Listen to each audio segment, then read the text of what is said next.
Halo semuanya, bersama saya. Pada hari ini saya akan menerangkan tentang konflik antara remaja dengan ibu bapak. Sebelum itu biar saya perkenalkan diri saya. Nama saya Alvino Zena Wilson, nomor matriks BP 1811, dan dari kos HE16, Pembangunan Belia dan Community. Sebelum kita masuk ke tajuk besar kita, yaitu konflik antara remaja dengan ibu bapak, biar saya terangkan sedikit tentang definisi konflik. Definisi konflik ialah satu proses di mana pihak dengan keinginan berlainan, setiap satunya percaya bahwa yang lain coba atau bertindak untuk menentang antara sesama mereka. Sebagai contoh, konflik boleh diterangkan, kita dapat lihat dalam contohnya dua pihak atau dua kumpulan menghadapi situasi yang sama dan mereka berlainan pendapat. Dan apabila mereka membuat keputusan dengan berlainan pendapat, di situ akan terjadinya konflik. Konflik ini terjadi tidak semestinya antara dua individu. Boleh dilihat dalam kelompok yang besar atau community yang besar juga. Sebagai contoh di pejabat, di kawasan kampung, di bandar, dan di mana juga. Sebagai kata yang lebih senang atau lebih kita kenali, konflik ini disebut sebagai perselisihan paham atau pertikaian. Sungguh pun konflik ini kita lihat dari ia adalah sesuatu yang negatif. Walau bagaimanapun ia mampu membawa hasil yang baik kepada pihak-pihak tertentu. Sebagai contoh dalam program debat seperti yang dilakukan di sekolah ataupun di luar sekolah, debat ini mesti mempunyai konflik, karena dalam debat ini mereka menyuarakan pendapat mereka dalam menyelesaikan sesuatu masalah itu. Maka apabila konflik di situ terjadi antara dua pihak, tiga pihak, mereka akan berhasil menemukan jalan penyelesaian bagi masalah atau tajuk yang mereka debatkan itu. Jadi dari situ kita dapat lihat bahwa konflik ini membawa sesuatu impak yang positif juga.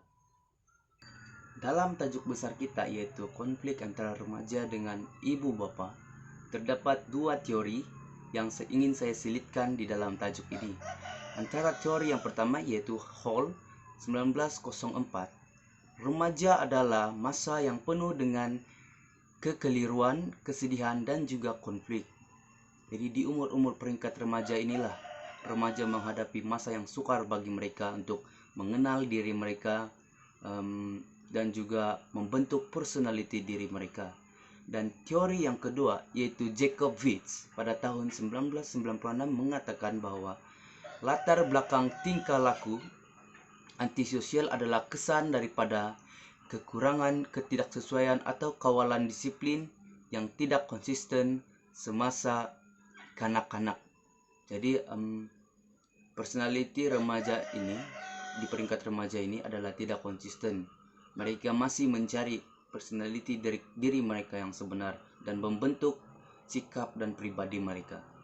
Jadi sekiranya masa-masa remaja ini remaja tidak dipimpin oleh ibu bapa, oleh masyarakat dan komuniti sekeliling mereka, maka mereka agak gagal membentuk personality mereka dengan baik, membentuk sikap mereka. Jadi ini adalah menjadi tanggung jawab orang-orang di sekeliling remaja tersebut, sama ada mereka membantu remaja tersebut atau membiarkan saja. Selepas itu, dalam tajuk besar juga ini kita masuk kepada faktor konflik. Apakah faktor yang menyebabkan remaja ini mempunyai konflik dengan ibu bapa mereka? Pertama, kita masuk kepada konflik remaja, yaitu kurangnya perhatian daripada keluarga. Pada zaman kini, ibu bapa sering sibuk bekerja dan kurang meluangkan masa mereka di rumah dan kurang meluangkan masa mereka bersama anak-anak mereka. Maka anak-anak mereka kurang diperhatikan, sepertinya kurang bergaul dengan anak, kurang meluangkan masa dengan anak. Dan yang kedua, perasaan ingin tahu yang tinggi terhadap remaja ini. Di umur-umur remaja perasaan mereka adalah menggeledak seperti air yang panas. Mereka selalunya ingin tahu apa benda-benda yang baru yang mereka nampak. Sebagai contoh, benda-benda baru yang mereka ingin terupai ialah yang pertama adalah seks, yang kedua seperti masalah sosial seperti merokok, bergaduh dan sebagainya. Dan kita masuk kepada faktor ibu bapak. Daripada ibu bapak juga dalam memberi impak kenapa remaja berkonflik dengan ibu bapak.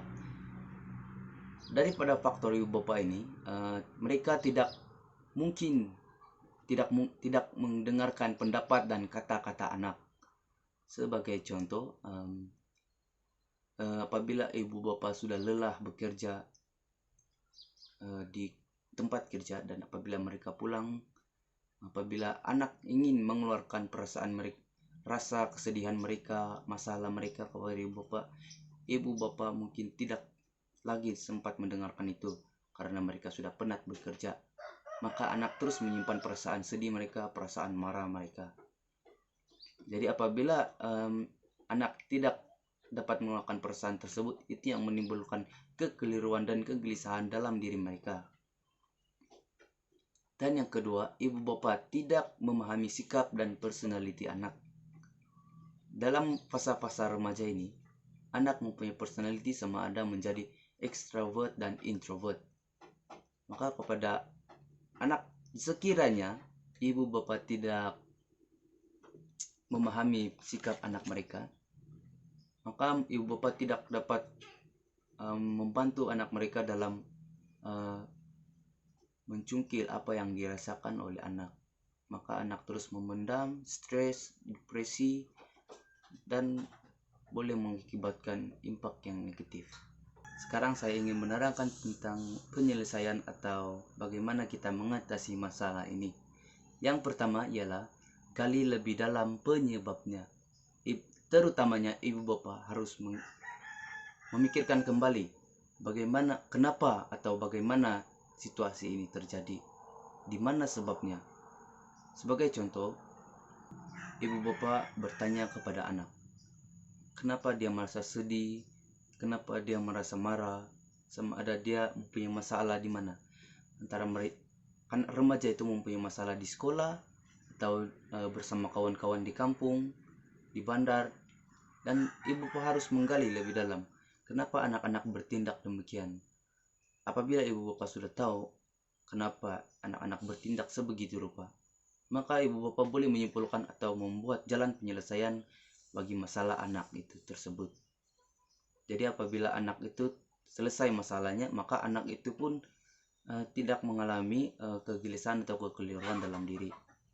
Jadi lebih senang pribadi anak itu terbentuk. Dan yang kedua ialah rangkul kemandirian anak.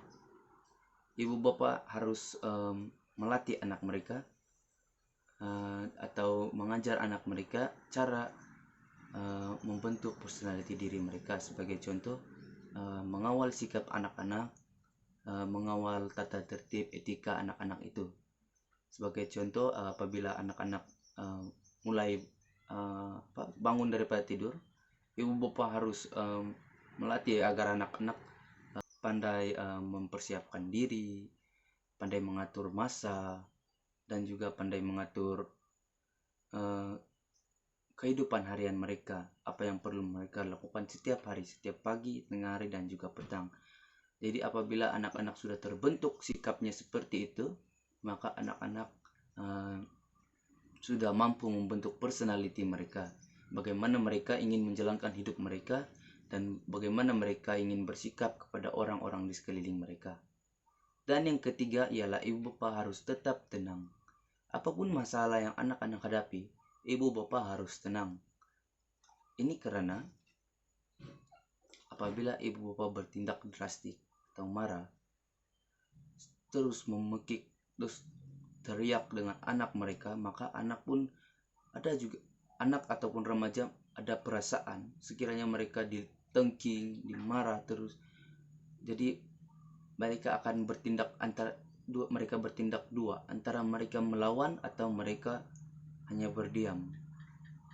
Jadi dalam situasi itu masalah itu tidak dapat diselesaikan. Oleh itu ibu bapak harus tetap tenang dalam keadaan apa juga masalah yang dihadapi oleh anak mereka, yaitu remaja. Jadi apabila situasi menjadi tenang, ibu bapak bertanya kepada anak, anak mengajukan perkataan, ibu bapak mengajukan pendapat mereka, maka masalah di situ lebih senang dan lebih mudah untuk diselesaikan. Dan yang keempat, buat aturan saling menghormati. Untuk aturan saling menghormati ini, ibu bapak harus melatih anak mereka dari peringkat kanak-kanak sehingga remaja itu menghormati orang-orang di sekeliling mereka, terutamanya keluarga sendiri dan kepada community juga. Ini karena etika hormat atau nilai moral hormat menghormati ini adalah sangat penting bagi personality setiap orang. Sekiranya tidak ada rasa hormat antara orang, maka segala situasi dan masalah yang dihadapi sukar untuk diselesaikan. Sekiranya ibu bapak menghormati anak dan anak menghormati ibu bapak, maka segala masalah senang untuk diselesaikan. Oke, itu saja perkongsian saya pada hari ini. Diharapkan perkongsian saya pada hari ini dapat memberi pengetahuan bagi kawan-kawan di luar sana. Sekian, terima kasih.